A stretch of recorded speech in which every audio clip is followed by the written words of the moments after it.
नमस्कार विद्यार्थी मित्रांनो, आजच्या व्हिडिओद्वारे आपण पाहणार आहोत ब्रिज कोर्स अर्थात सेतू अभ्यासक्रमाची इयत्ता 9वीची विज्ञान आणि तंत्रज्ञान या विषयाची चाचणी क्रमांक 3।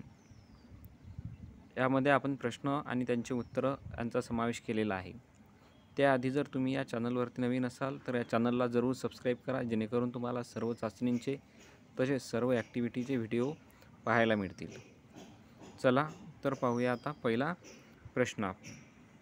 पहा, पहिला प्रश्न आहे सहसंबंध ओळखून जोडी पूर्ण करा।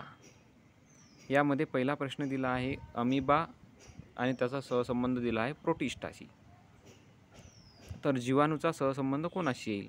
तर त्याचं उत्तर दिलेलं आहे मोनेरा। अमिबाचा प्रोटिस्टा तर जीवाणू हा मोनेरामध्ये समाविष्ट असतो। प्रश्न क्रमांक दुसरा पहा, होका यंत्र हे सूचीचुंबकाशी दाखवलेलं आहे। तर दारावरची बेल हा कोणत्या प्रकारचा चुंबक असेल? तर त्याचं उत्तर राहील विद्युत चुंबक। त्याचा सहसंबंध असेल विद्युत चुंबक। त्यानंतर पुढील प्रश्न आहे, याच प्रश्न क्रमांक 1 मधलाच दुसरा प्रश्न आहे ब। पुढील आकृत्या पाहून रेणूमधील रासायनिक बंधाचा प्रकार कोणता ते लिहा। आता आपल्या अभ्यासक्रमामध्ये दोन बंधांचा समावेश केलेला आहे। एक आहे सहसंयोज बंध आणि दुसरा आहे रासायनिक बंध। आकृती क्रमांक 1 मध्ये आपल्याला जो दिसत आहे त्याला म्हटलेला आहे सहसंयोज बंध, कारण दोन हायड्रोजनचे दोन इलेक्ट्रॉन तिथं भागीदारी करत आहेत, शेअरिंग करत आहे, म्हणून हा सहसंयोज बंध होतो।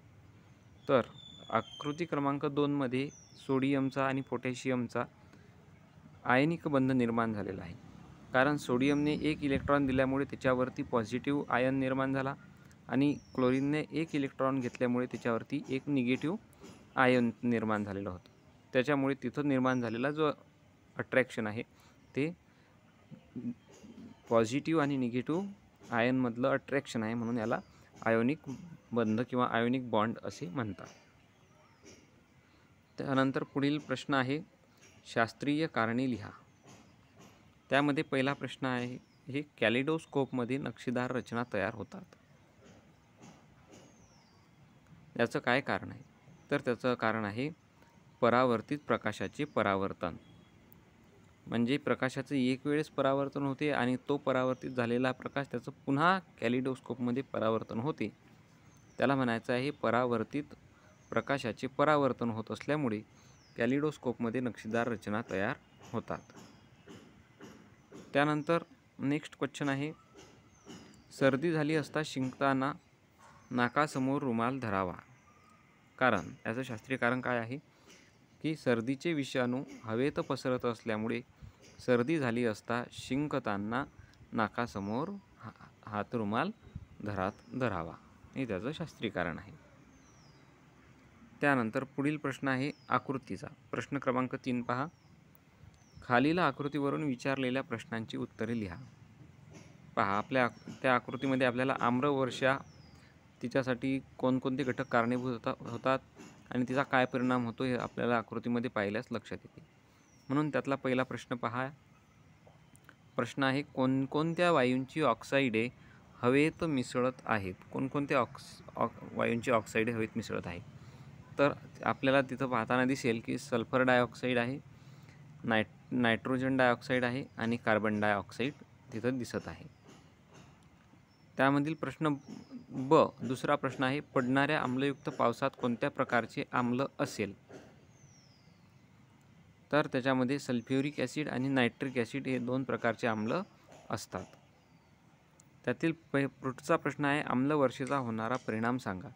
तो आकृतीमध्येच लिहिलेला आपल्याला दिसत आहे की प्राणी व वनस्पतींची हानी होती, हा त्याचा परिणाम आहे। त्यानंतर पुढील प्रश्न आहे शेवटचा प्रश्न, अशा प्रकारचे प्रदूषण टाळण्यासाठी तुम्ही काय कराल की जेणेकरून sulphur dioxide, nitrogen dioxide, carbon dioxide हवेत कमीत कमी मिसळतील किंवा मिसळणार नाहीत, त्यासाठी काय कराल?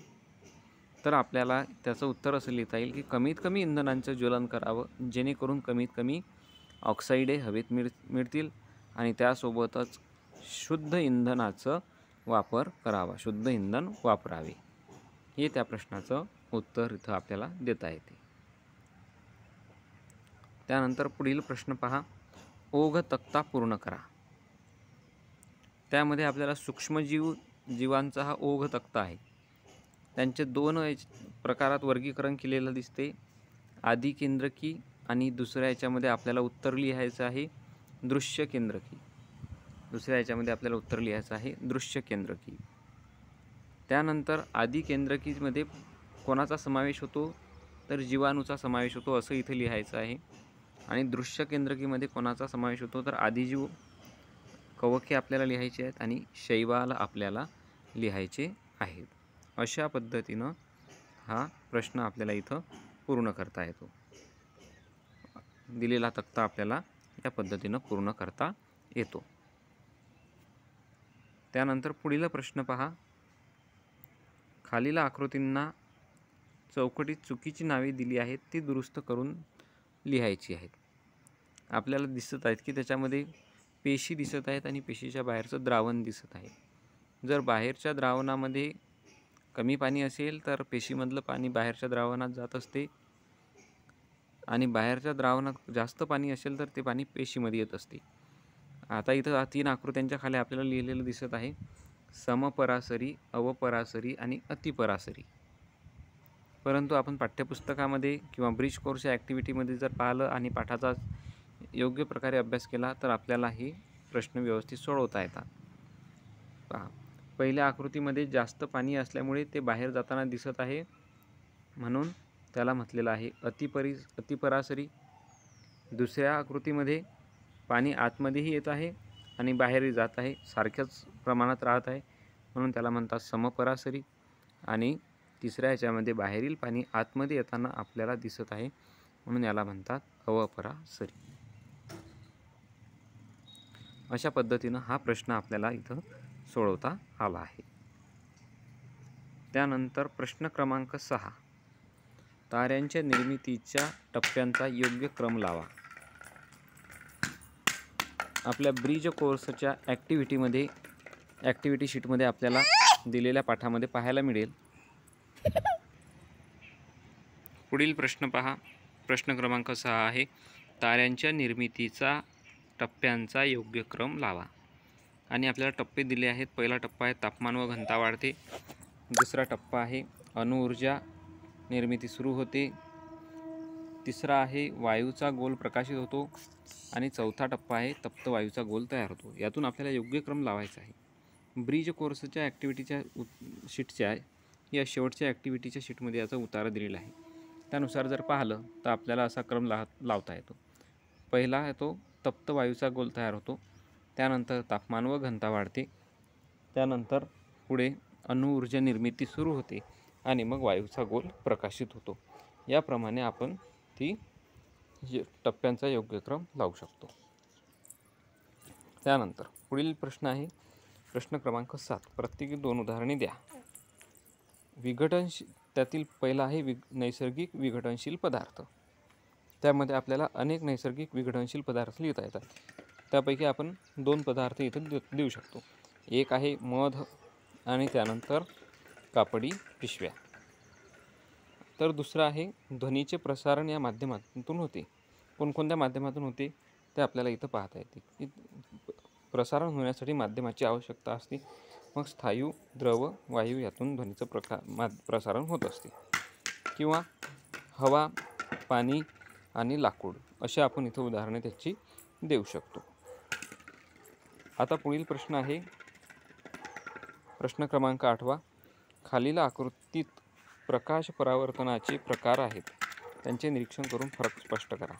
आपल्याला इथं 2 आकृत्या दिल्या आहेत, त्यांचं योग्य निरीक्षण करून फरक स्पष्ट करायचा आहे. पहा, पहिल्या आकृतीमध्ये आकृतीमध्ये आपल्याला दिसत आहे की सपाट व गुळगुळीत पृष्ठभाग आपल्याला दिसत आहे, म्हणून प्रकाश परावर्तन हे सपाट व गुळगुळीत पृष्ठभागावरून इथं होत आहे. त्यानंतर ते येणारे आपाती किरणे एकमेकास समांतर असतात, ते आपल्याला दिसत आहेत. पहा, इथं सर्व किरणे हे समांतर आहेत आणि परावर्तित किरणेसुद्धा एकमेकांस समांतर असतात. आता याचा फरक आपल्याला दुसऱ्या आकृतीशी करताना दिसत आहे. की खडबडीत पृष्ठभाग दिसत आहे, खडबडीत पृष्ठभागावरून त्याचं रूपांतर परावर्तन होत आहे. त्यानंतर आपाती किरणे एकमेकांस समांतर दिसत आहेत, समांतर असतात, परंतु परावर्तित किरणे एकमेकांस समांतर नाही. पहा, एक किरण या दिशेने जात आहे, दुसरा या दिशेने जात आहे, तर तिसरा वेगळ्या दिशेने जात आहे. अशा पद्धतीचा फरक आपल्याला इथं करता येतो. त्यानंतर पुढील प्रश्न आहे, काय होईल ते लिहा. 1. अति प्रमाणात वेदनाशमक औषधांचे सेवन केलं तर काय होईल?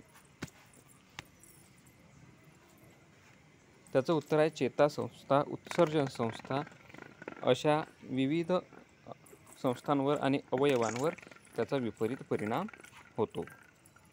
प्रश्न क्रमांक 2 आहे, विद्युत घटाच्या दरम्यान विद्युत वाहक तार आणि बल्ब परिपथात जोडले तर काय होईल? तारेतून विद्युत प्रवाह वाहतो आणि बल्ब प्रकाशित होतो. पुढील प्रश्न आहे, ज्वालामुखीचा उद्रेक झाला तर? यामध्ये दिलेलं आहे की ज्वालामुखीचा उद्रेक झाला तर काय काय होते? तर राख, धूळ, तप्त वायू बाहेर येतो, त्यामुळे हवेचे प्रदूषण होते आणि सोबतच डोंगर तयार होतात. असं याचं उत्तर आपल्याला इथं लिहिता येते. त्यानंतर शेवटचा प्रश्न पहा, प्रश्न क्रमांक 10. खालील आकृतीचे निरीक्षण करा व उत्तरे द्या. बाजूला दिलेल्या आकृतीत आपल्याला प्लॅस्टिकच्या पिशव्या दिसत आहे, त्यामध्ये काही सॉलिड वेस्ट दिसत आहे. त्यावर विचारलेला प्रश्न आहे, चित्रात दिसणाऱ्या मानवनिर्मित वस्तूंचे पर्यावरणावर कोणते परिणाम होतात? तर चित्रात दिसणाऱ्या वस्तूंचे परिणाम भूमी प्रदूषण तसेच जलप्रदूषण होते. त्यासोबतच पर्यावरणाला त्या खूप घातक अशा ठरत असतात. आणि शेवटचा प्रश्न आहे, ते परिणाम टाळण्यासाठी कोणते उपाय अंमलात आणणे आवश्यक आहे? तर या वस्तूंचा वापर कमीत कमी करावा, हा त्याचा उपाय आपण अंमलात आणू शकतो. तसेच नैसर्गिक विघटनशील वस्तूंचा वापर आपल्याला करणं आवश्यक आहे. अशा पद्धतीनं आपल्याला इथं या प्रश्नाचे उत्तर देता येतात. आपण या चाचणीतील सर्व प्रश्न पाहिले. तुम्हाला ती प्रश्न सोडवायचे आहेत. तुम्हाला हे प्रश्न लिहायला निश्चितच मदत होईल. त्याकरिता हा व्हिडिओ तुमच्या मित्रांना, विद्यार्थी बंधू भगिनींना, शिक्षक बंधू भगिनींना जरूर शेअर करा आणि चॅनलला सबस्क्राईब करा.